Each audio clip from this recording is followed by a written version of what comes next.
Okay, Jeremy here, partsbreakers.com, Jeeps Unlimited.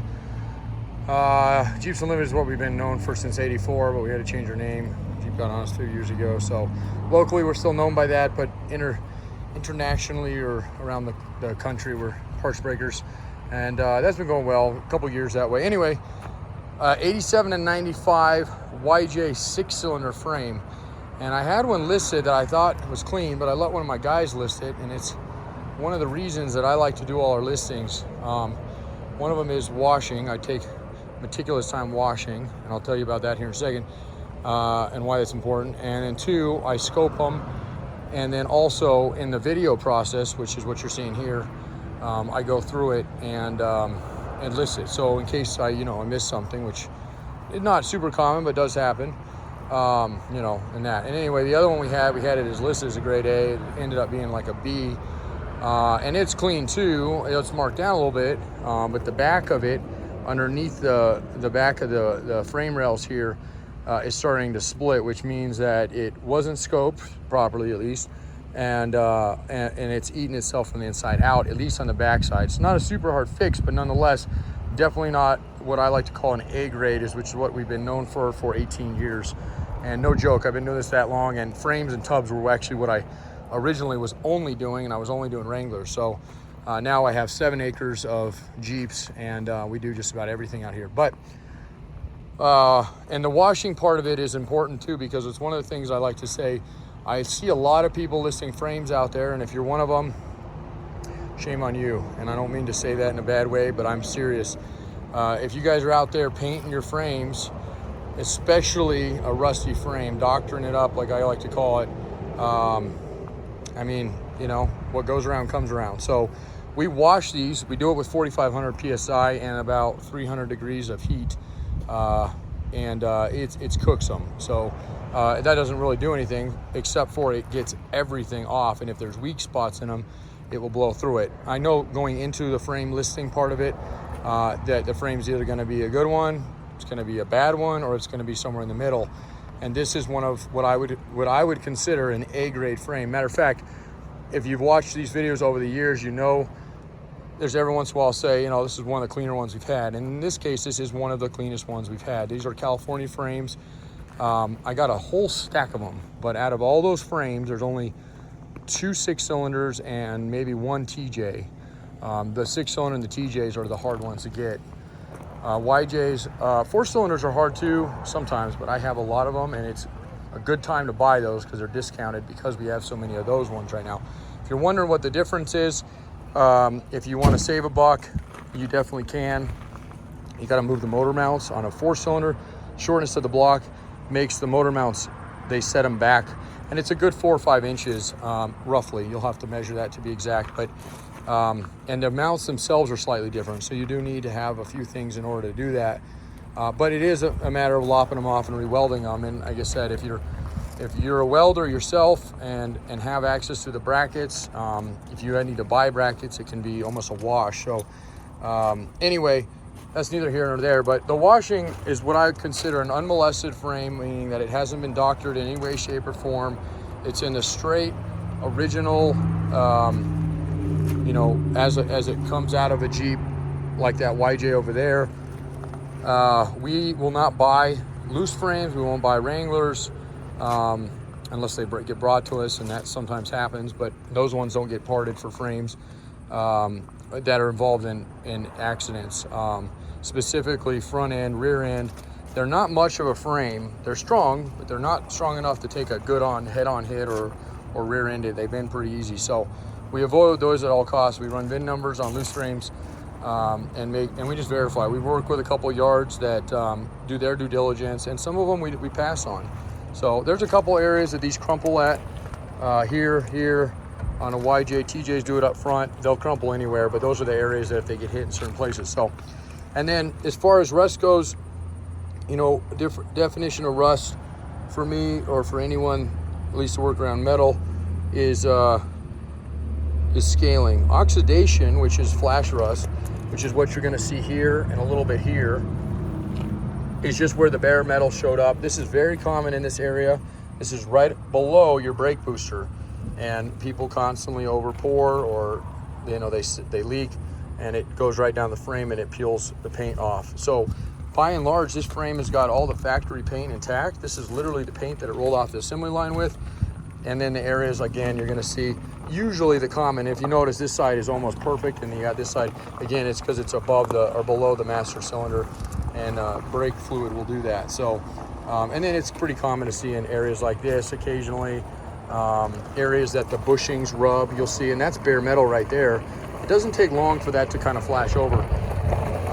Rust, and just so we're not hiding behind anything, rust is, you know, when you get scaling, and it can be a level, I mean, there's surface rust that's okay, right? But this frame is not, it doesn't have anything like that. A little bit is usually okay as long as you get it treated or get it wiped out and then treated.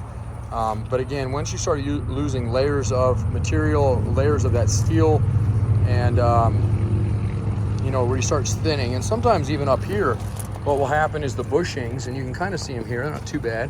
This one's perfect. This one's got a little bit. But there's bushings that sit for these radiators, radiator support, which is your grill. And really there's nothing there except for a rubber bushing, but sand gets trapped in there, and then the sand acts as sandpaper, and it just rubs through. So even on a really nice frame, I'll see those start thinning occasionally. And then same thing with these guys. Normally these, even on a clean frame, are pretty wallowed straight out. And that one's nice and round like it should be. There's a couple extra holes in this one, 2 and 2. So they may have had something mounted up there. So something to think about. But nonetheless, that is an absolutely beautiful frame, top and bottom. Even the bottom where the skid plate mounts, which I will lift it up in the air here in a second and show you. And then I'll get it on, well, right now my driveway's booked, but I'll get it out in the yard and show you some photos of it as well.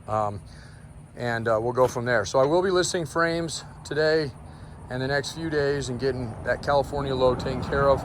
But we've been getting a couple calls on 6-cylinder specific YJ clean grade A frames, and I couldn't figure out why we weren't selling any, because these normally don't last but a few days. Got on the site, we're out of stock except for that one, of course, and again, that one was just not listed properly. That is available, and again, it'll be listed for about 500 less than a grade A goes for. So significant amount for not a lot of work, but definitely some. And it's, you know, hey, look, you're gonna get this thing. It's gonna show up on your door.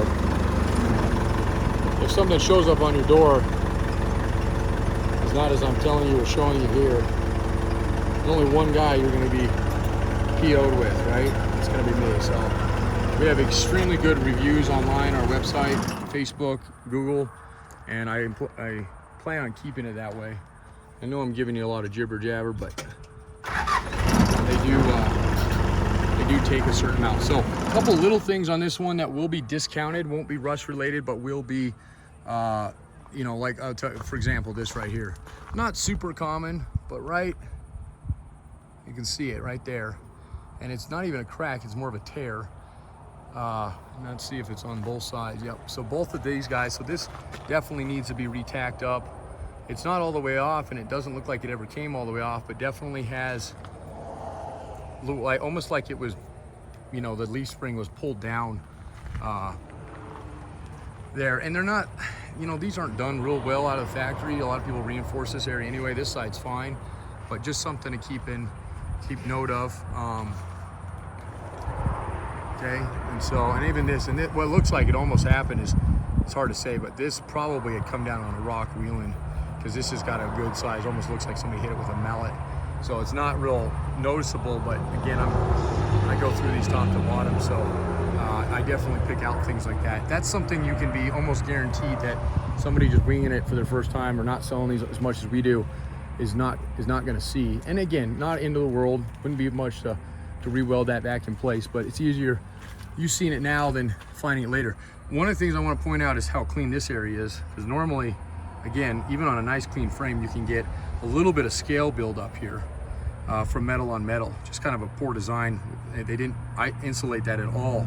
And this one is absolutely perfect. There's absolutely no damage here whatsoever. The bosses stick out like they should, because that's where your skid plate goes up and kind of centers itself, and then of course the bolts hold it on. But both sides of these are beautiful, front and back. And then one other area that I seen, again, not rusty, but something that I picked up on when I was washing it, I think it is Maybe it's the other side now that I've rotated it over. One of these brackets here is, yeah, it's this one right here.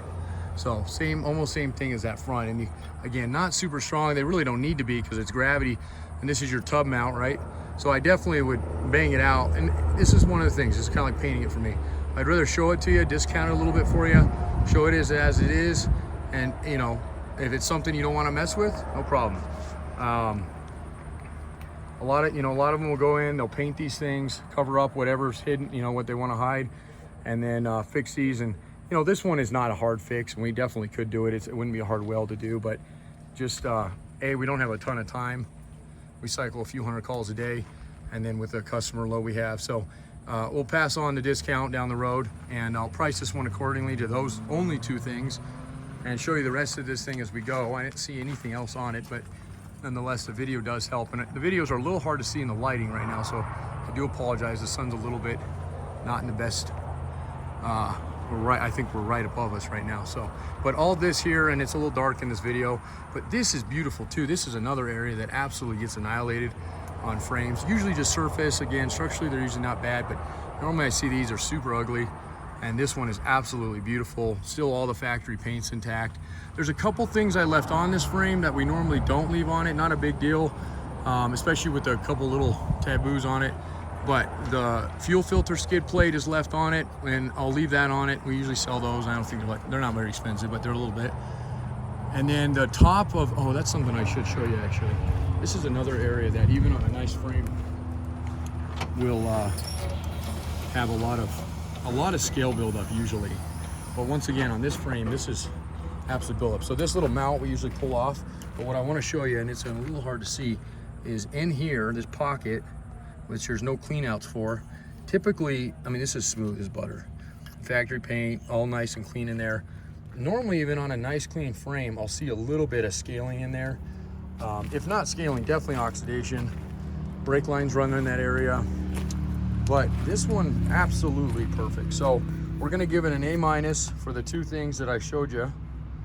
And I'll knock it down a little bit on the price. Not a lot, but a little bit.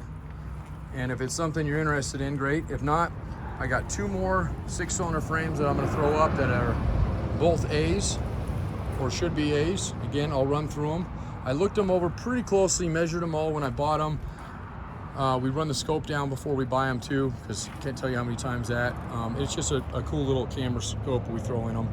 And really it just kind of confirms. If the outsides are as clean as this one is, the inside is almost always as clean as well. Usually you can tell pretty quickly when you start getting a little bit of scaling on the tops of these or even the bottoms, and you know, okay, it's probably gonna look the same or a little worse on the inside from trapping. But Southwest frames are usually almost always clean like this for the most part, as long as they're not been in, like I said, a front or rear end hit or T-boned, of course, something like that, or that. Rollovers sometimes can be okay, but we still measure them. And something I usually still avoid, although I do have a YJ back there that's got a real bad, it's still complete, and the only reason we bought it was for the harnesses, because it's a hard year to get ECMs and harnesses out of. So anyway, that's a long video, 10 minutes, 13 minutes. If you need any other G part, if you're gonna buy this frame, buy a tub with it. You need body parts. They're by far the cheapest way to buy big stuff is to buy them together.